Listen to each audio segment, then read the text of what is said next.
Welcome to the Mobile Workforce Podcast, where we sit down and have real conversations with business leaders that have been where you are.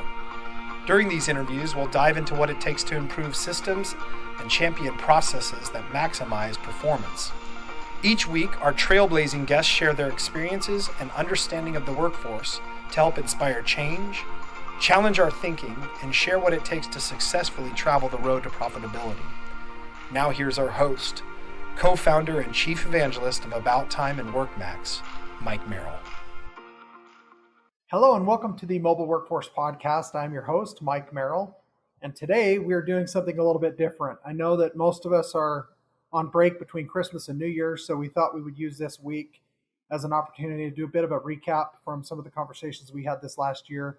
And we pulled 10 or 12 clips of some of your favorite guests and your favorite topics that were rated or that we got comments on, and thought we'd just share those with you, and then I'd provide some commentary to tell you my thoughts on what they shared with us. So buckle up and dig in, get some popcorn, and we'll start going through this last year's episodes of the Mobile Workforce Podcast.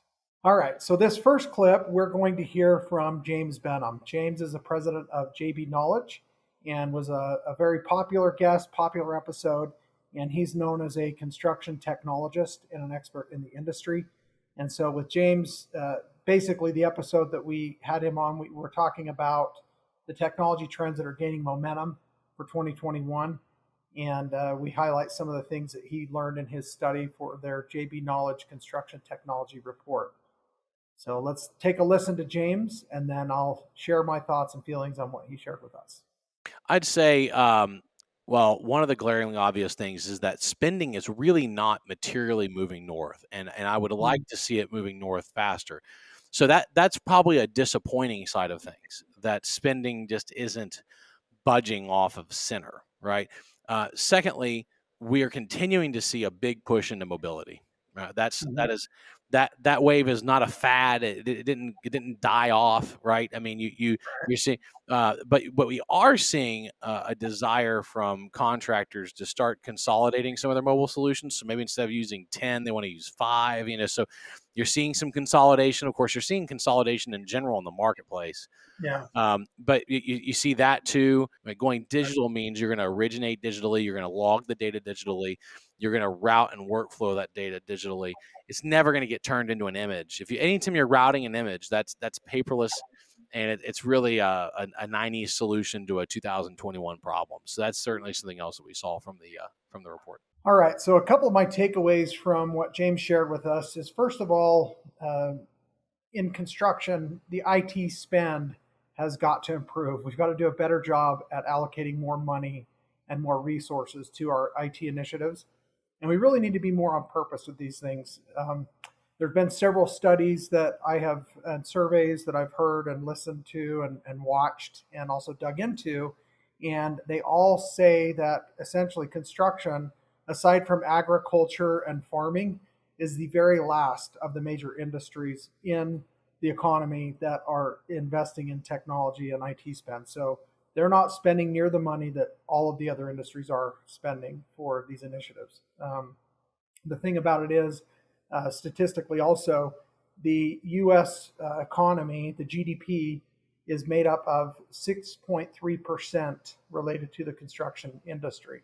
And so because that is such a huge part of the global economy and of our national economy here in the United States, it is interesting to me that we're not spending more of that resource and that money on getting better and improving and adopting these technology tools. So that's one thing.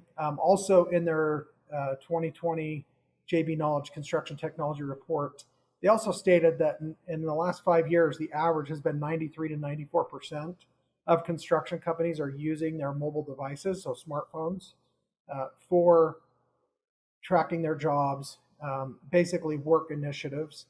And so we don't have the same problem we used to have where the technology just wasn't available in the field. And now that there are mobile apps in so many different aspects of the construction work that we do have the ability, we do have those tools. James also mentioned that companies are consolidating some of those tools. So some companies maybe had 10 apps to do different things within their business out in the field. and they've consolidated down to maybe 5. So my takeaway is companies need to adopt best of breed point solutions, maybe platform solutions that can actually integrate and feed that data to their ERP, their job cost accounting, their payroll systems, so that they're getting better data quicker using the mobile tools that already exist in the marketplace. So essentially, the takeaway, let's dedicate more of our resources, increase that IT spend and budget for software solutions, cloud-based technologies that are going to make the job site run more efficiently. And then in the field, let's get the teams plugged into mobile apps that are actually going to help us solve these challenges and feed that system of record in the back end office and make sure that our payroll is accurate. All right, in this next one, we speak with Anirban Basu. That's actually Dr. Anirban Basu. And what he talks about is how the construction industry is increasing their capacity today. And that's more about the labor force and the workforce. So let's take a listen to Anirban, and then I'll weigh in on what I think. Here's one of the things we've learned globally. We've learned that it's pretty easy to destroy your capacity.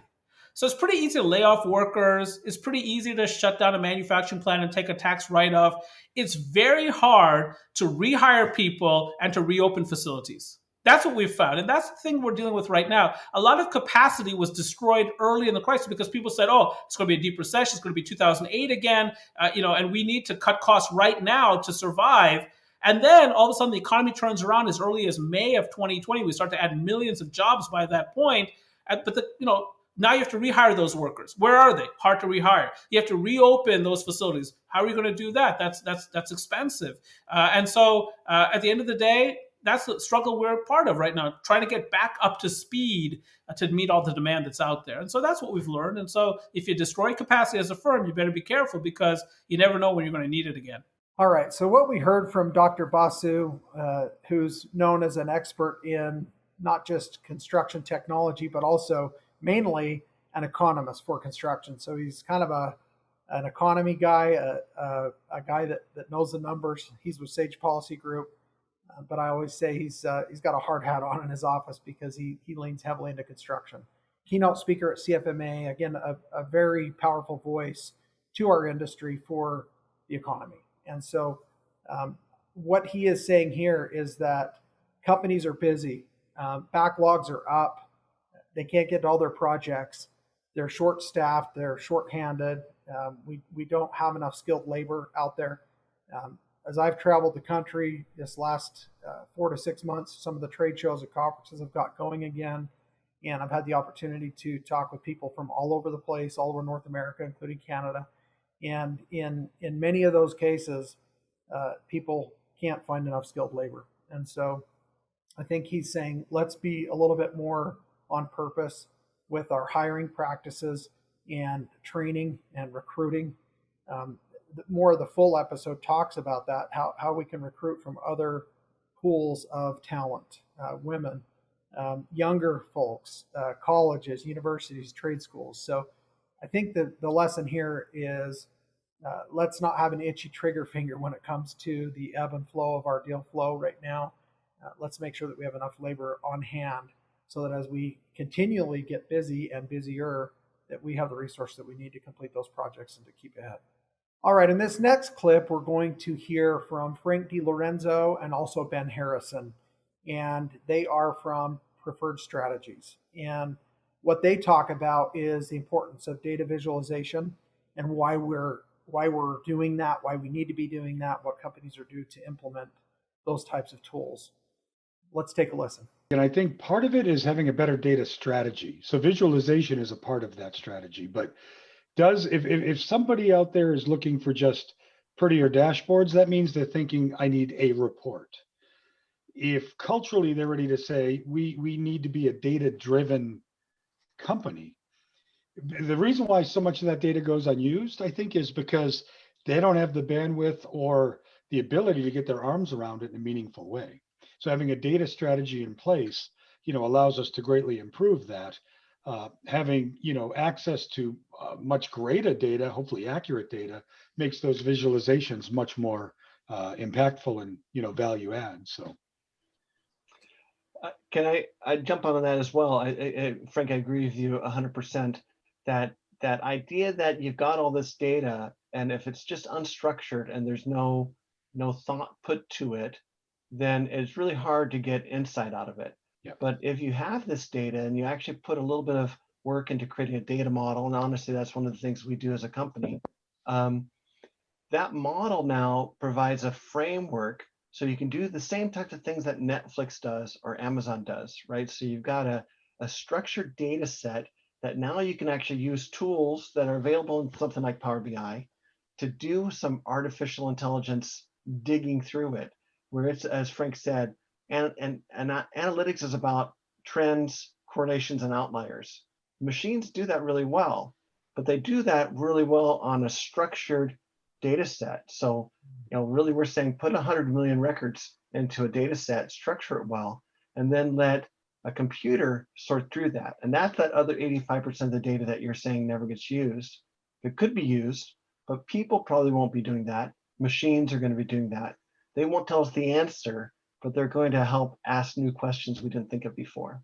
All right. So Ben and Frank talked about data, and not just visualization and dashboards, but also the structure that accompanies that data. They also talked about the usability being key. So accurate, timely data is great, but are we utilizing it? Are we leveraging it? I love that Ben talked about structured versus unstructured data. It makes me think of on my iPhone. I get this, 10 years ago today, and it shows a picture that I took 10 years ago today. It's in my Google Photos in the cloud, and I click on that, and it will bring up the date that it happened, and I can scroll through, and I can even look at photos of the same individual, so there's face recognition in it. I've got the date and the time, and it's alerting me to that. So there's actually some interaction going on. It's AI, really, is what that is, and it's the machine sharing with me those photos that are correlating on that date with those individuals, etc. So that's an example in real world, just daily life, of structured data versus unstructured data, which would be, just digital images dumped into a bin or a bucket. So a bigger bucket doesn't make it better. So essentially, I think having the opportunity to apply that same type of approach to our construction data is very useful and could be very profitable for us. So rather than dumping 8 hours in a day on an employee for their time card, we can collect which cost code did they work on, which project were they at. We can collect GPS and geofence location. We can do facial recognition. So there's lots of things that we can do with that data to add that structure and those pieces of information that are important and pertinent, so that when that's integrated into a payroll and a job cost system, the overtime rules, the union rules, all those different bits of data that are important to that information are now attached instead of bulk entry at the end of the day. This is why paper or spreadsheets are garbage, so to speak, when it comes to accuracy and truly integrating that pre-vetted, pre-populated data information that makes it more not only reliable and accurate, but ultimately make sure that it's the right information going to the right place. So love that they shared that. I think that the biggest takeaway from there is that more data just in general doesn't mean it's better, doesn't mean it's usable. And then the second piece would be, are we leveraging that data that we have? And if not, why not? So that we can get to a better use of that information that is right at our fingertips. So this next clip is from a discussion that I had with Matt Harris from Viewpoint. And Matt shares the importance of mobility and mobile solutions on the job site and why they really matter. I think mobility is a foundational step in just getting, job site understanding of what's happening. And otherwise said, I don't see how you do this without a strong mobility platform and environment. And enabling your field leadership, superintendents, 4 people, project managers, whomever, right? Equipment managers, operators, even field service technicians as well, with a platform that's going to, not only inform them what needs to be done in the days today, but also help them collect information on what's happened and relay back to them how they performed that day or that half day relative to the budget model or relative to their, the forecast is absolutely critical.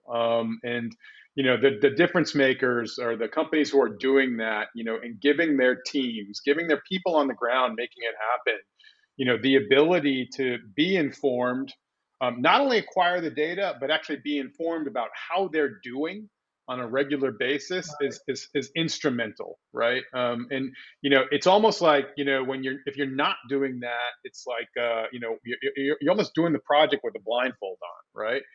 And Yeah. then we've seen it, they get the monthly, reports, right? And that, it's like, whoa, what happened? Right. It's that, we're way off, right? What went wrong? And then they scramble and, try to get into the reports and see what happened, but they're already a month behind. Right. And on a 10-month job, it's, it's hard to catch up. Right. And so the difference between getting information for the right people at the right time for the right decisions and not doing that is really, it's almost like you can't imagine how to run a project if you're not doing it that way. All right. So what I really like about what Matt shared is that just having the tools isn't enough anymore. We've got to be using the tools correctly and in the best manner. As I shared earlier, the JB Knowledge Report, 93% of construction workers for all of the last 5 years have a smartphone in their hand or in their pocket. And so that's a tool. And now the question is, what technology tools are being utilized on that device in order to get that better data? One of the things that I like that he shared is he talked about even a half day and having that visibility by lunch, what happened since the morning. And at the end of the day, having a catch up of where things are at. So he's talking about near real time. Obviously, real time accuracy would be even better. So just love that he's sharing that and talking about that, beating that drum, because it's something that I believe pretty strongly in as well. The other thing is I like that he talked about having that visibility up front so that you're not making decisions on 3 or 4 week old data is much better. And of course, ultimately is going to help us to remain profitable, especially as we're getting into 2022. At this point, we've got a fruitful market, plenty of opportunity. And Matt's recommendation is to tap into those mobile tools in order to build things better and more efficiently. All right, in this next clip, we're going to hear from Stuart Binstock, the president and CEO of CFMA.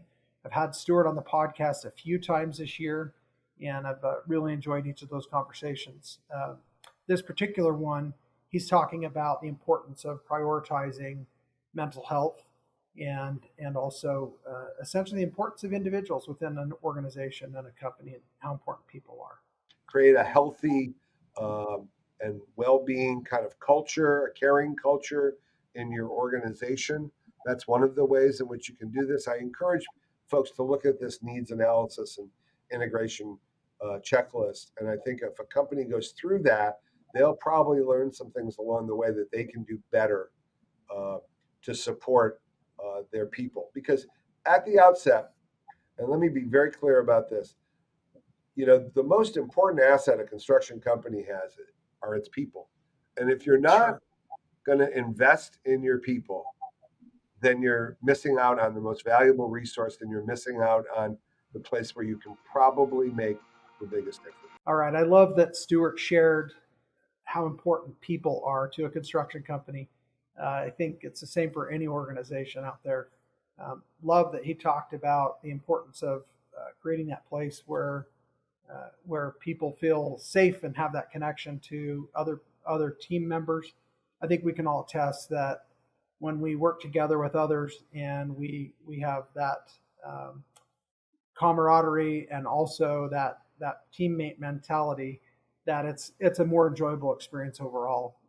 I think also some of the nuances that come with that are people will be more excited to come to work if they know that they matter and they feel that they matter. So I think it's important, as Stuart points out, as the CEO and president of CFMA, there's also some financial benefits to having a safe and a nice work environment for people to come in and be in the workplace with people that they feel comfortable around, that they trust. So I think just giving people an opportunity to be a part of something that's accomplishing something and working together is a great place to start to also improve on the financial side and actually building and growing your business. All right, this next clip is with Cody Rich. Cody's an entrepreneur and shares some great wisdom with us on how to build processes as construction leaders so that we're more efficient and actually problem solving as a team, not just individually. That's the bottleneck, right? And like Right. these things happen, and that's a litmus test, right? Like his crew failed inspection and we got to be back there. Like, didn't get to go golfing today. But like, instead of being like, God dang it, why don't you fix this? Shoot darn. Like, it's like, okay, how do we make sure this doesn't happen again? Like what processes can I build so I don't have this problem, and like, that's it. Like, just keep building processes until you solve all the problems, your biggest headaches. We sit here and be like, man, I go back to this firefighter analogy. Like, I'm constantly the firefighter in my own company. And half the problem is that those problems are always changing and they're always growing. Right. And so like, I'll solve one problem and up pops two more. But that's life. It's like, as soon as you cut off the head of one snake, here out pops another. But that's the game to me, is like, how do we build these systems and solve these problems? And then when you get really good at this, it's like, okay, how do I empower my people to solve the problems so I don't have to? How do I get the people to be cutting off the snakes' heads so I'm not doing it for them? All right, I really love that Cody shared that we need to remove the bottlenecks from our processes. He admitted that in his business, oftentimes he's the bottleneck. And so I like that he points out that it's important that we empower our coworkers, and not only our management team, but field personnel and laborers all the way down the chain, because people need to be able to make certain decisions on their own and not have to look over their shoulder in order to keep the progress of the project moving forward. And Cody points out that oftentimes he feels like a firefighter in his business, and I think we can all relate to that. So empowering others, giving them the opportunity to make certain decisions. In the full episode, I remember Cody talked about giving a line of credit to his employees and allowing them to make certain decisions based on a monetary value. So that if it's a smaller decision, they're not tied up waiting for management or the owner to actually tell them what they need to do and tying them up. So to me, that's the essence of removing a bottleneck. So love that, love his wisdom, and also I think it's great advice for all of us. Let's empower people, give them trust, allow them to grow, and they will be able to continually take those smaller decisions off our plate if we're management or owners. And from there, the business should be able to function with less bottlenecks and more efficiently. All right, in this next clip, we hear from Ann Flegger, who is the past president of NAWIC, the National Association for Women in Construction. And she talks about how the industry has shifted in regard to female workers. You still hear a lot of people saying that women work in a male-dominated industry. I don't like to say that anymore. Yes, we're working in a male-populated, because we still only encompass about 10%. But we are seeing more women, like you mentioned, in executive positions, influencing the direction. You're seeing more women on the job site with boots on the ground, actually building these buildings or roads or any types of construction projects. So yeah, it's male populated now. It's not male dominated. All right. I love that Ann points out that construction is now male populated and not dominated. I think that's a keen way of stating this shift that's happening, and I think it's a great thing. The big thing here is the organization she's with, the National Association for Women in Construction, NAWIC. They have chapters all over the country. There's a National Association for Women in Roofing. There's also Canadian Association for Women. That's KWIC. There's PWC, Professional Women in Construction. I found all these organizations, some of them have been around for over 40 years, and they're out doing work to try and help promote opportunities for women within our industry.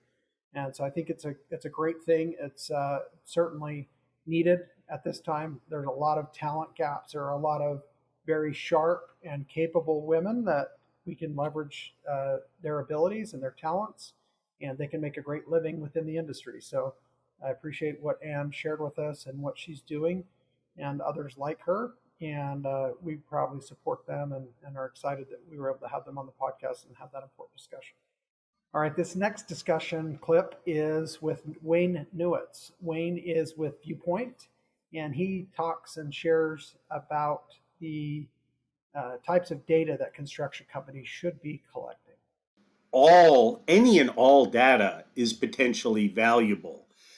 But it is only valuable if it kind of meets three general criteria, and that's, is it accurate? Kind of no-brainer. Is it real time? Because the longer the shelf life, the less accurate it actually tends to be.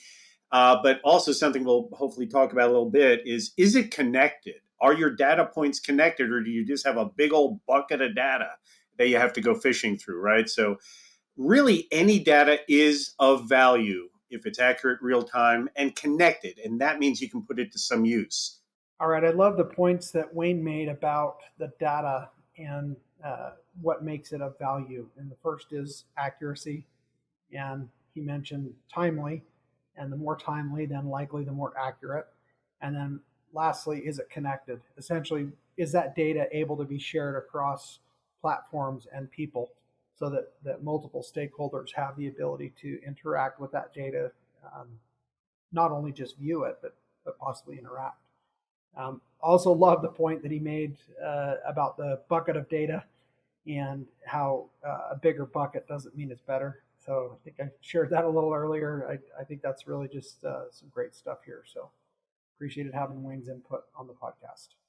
All right, this next clip is from David Swider from Innate, and he talks about why are platforms with collaborative capabilities more successful than those that are without. It really is, right? And then if you have that, think of what else you get. As somebody who might not know the answer to that why, now you have that data inference in your hands. So why? Well, you can take out the anomalies. Well, why do we think these crews get 40 welds an hour when everything we say show they get 20 welds an hour? Well, then why build the next estimate out that says 40 welds an hour? Because as soon as you flip it over, your guys in the field are 20 welds short an hour. Now they're playing that game. So you're already kicking somebody out of the blocks in a bad way. So that's why we think, again, a collaborative platform allows us to set scope early, identify those markers, track the progress against those, and truly give visibility to all the players. It's not a secret. I mean, can't really say it's not a secret sauce, but it's mathematics and it's visibility and transparency that, again, I think the companies that are succeeding now are providing to their customers. All right. I love that David shared that analogy of the production quantities of welds per hour and having that visibility. And not only as it pertains to the current job, but also the jobs in the future when you're dealing with an estimate. So another often overlooked fact is the implications for estimating that tracking true production has. These are the things that business owners, management need at their fingertips. It's like it reminded me of the old Ford pickup truck that my neighbor used to have, and he would literally dip a stick down the gas tank to see how much gas was left in it. And today, there's no excuse for that. We have all these tools. Now, that truck did have a gas gauge on it. It was just broken. And all it was is basically from empty to full. Today, we have dashboards, so to speak. He talked about the dashboards that can show how many miles do we have on that tank so far? How many miles per gallon are we currently consuming? How many miles to empty, right? What's at our current rate? How long until we run out of fuel? There's all these other analytics that we can gather because of technology. And our construction company doesn't need to be any different. We really don't have to use the stick in the gas tank anymore. Unfortunately, there are companies all over the place. I talk to them almost every day, or at least people within our organization do, that are still using the stick in the gas tank. And so that analogy would be paper and pencils, maybe spreadsheets even at times could be similar to that. But at this current state in technology, with 93+% of field employees having a smartphone in their pocket, we can put apps on there. We can collect data in real time. Foremen can do it for their crew, or people can do it for themselves. But we need to get rid of the stick and plug into these opportunities that we actually have right now. Again, when it comes to, if we're talking about mobile application and fuel economy, right? I can even do GPS with voice navigation and all these other things that can help me get there more efficiently besides just the fuel. So what other parts of the project care about this information? David talked about the estimating side. And so this isn't just job cost and payroll and job cost accounting, but again, the estimators that are bidding new jobs today that are like the jobs that we finished yesterday would love to have insight into that information. And today we have the tools to do so. And like David pointed out, with the right collaborative solution in place, everybody that's a stakeholder within the project can have that same visibility and be looking for the same exact source of truth of data. All right, this next clip is with Angela Highland. Angela is actually a past president of her local NAWIC chapter in Florida, in the Orlando area. So she was a fun guest to have on, and she talked about ways that individuals in construction can find a good mentor for them. And I thought it was a pretty insightful conversation, and let's take a listen to that. Well, I think there's a couple of different things. First, you've got to get out there and meet people. If you're doing it within your own company, you really do have to become very social. You got to get to know people and get to know them and ask questions, because that's the only way that you're going to be able to figure out if that's a good person for you, right? So that's one way. Another thing is that if you're working with somebody that you really admire and you just click with and you just think that they've got something to offer, go talk to them. Because, people love to be needed. So if you walk up to somebody in your office or out on the job site and say, I'm really struggling with this, and I noticed that this is easy for you, or you seem to handle this really well. Can you help me with that? And sometimes that's all you have to do is ask for help. That's a big one. All right. What I really liked about this conversation with Angela is she pointed out a few things to me that as I look back on my career in construction and even since in the technology space, she talked about how important it is to find a good mentor. And I think most of us, if we look back, we probably had somebody who taught us something in our trade or something within our organization that maybe we didn't know before. And whether or not they were someone that we designated as our mentor, or even if they maybe didn't know they were, we were paying attention to what they were doing and trying to learn from them. So I think Angela's just giving us a call to action to be more proactive and to be more on purpose on not only finding a mentor in order to improve our skills and add to our knowledge and our value to our organization, but also let's proactively try and mentor those that are younger, or maybe that are less experienced in our trade or our craft or within our role. And so that, again, we can help our organization to be more well-rounded, to have duplicity in capabilities within the organization. If we want to take a vacation or need some time off, or we have some reason or another that we get sick or that we're unavailable to work, it would be nice and better for us, even as individuals, if somebody else was able to pick up that slack and take over while we were out. So I think this is great advice for all of us. Everybody wants to belong to something greater than themselves, and I think mentoring is one way that we can really help to do that. I think the other thing is, of course, we spend just mathematically about 25% of the hours in our week, and most people's 40-plus hour week, are spent with those that we work with professionally at the office or at the job site or wherever it is. And so because we're spending so much of that time, probably more waking hours than we are with our own families, that we try and lock arms with those that we work with and try and build a cohesive team that we can, again, feel good to help and assist, and also know that we can turn to the right or the left and get help and assistance from others as well. So hopefully you've enjoyed these and we're able to pick up something insightful from Angela and the others that we've shared with. So I think this, for our year-end episode, is kind of a wrap-up on some of the things that we've learned this year on the Mobile Workforce Podcast. I've really enjoyed these first 52 episodes, and I'm looking forward to these other conversations that we'll be having as we continue in the weeks forward. If we haven't learned anything this year, other than this is a year of challenges and obstacles and first times of all kinds of different things within not only our economy generally, but especially in our industry. We've overcome many, many challenges that have continued to come at us. And even though some of the approaches have been less conventional than we would have imagined earlier, having gone through this, I can say that most people that I talk to have figured out how to do certain things better, how to fill gaps and voids that have been exposed from the challenges that we've had. So I've appreciated the opportunity to share these guests and these conversations with everyone up to this point. And I'm just really excited to continue to move forward into 2022 and beyond. I think just the last thing I would say, if you haven't learned anything else from the podcast, I think that we don't fail when we lose, we fail when we quit. So since we're not going to quit, right, we're going to continue forward.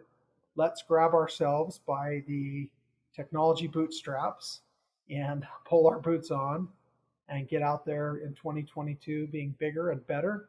And hopefully, as we pull those on, we'll get out there and kick some butt in 2022 and make it our best year ever.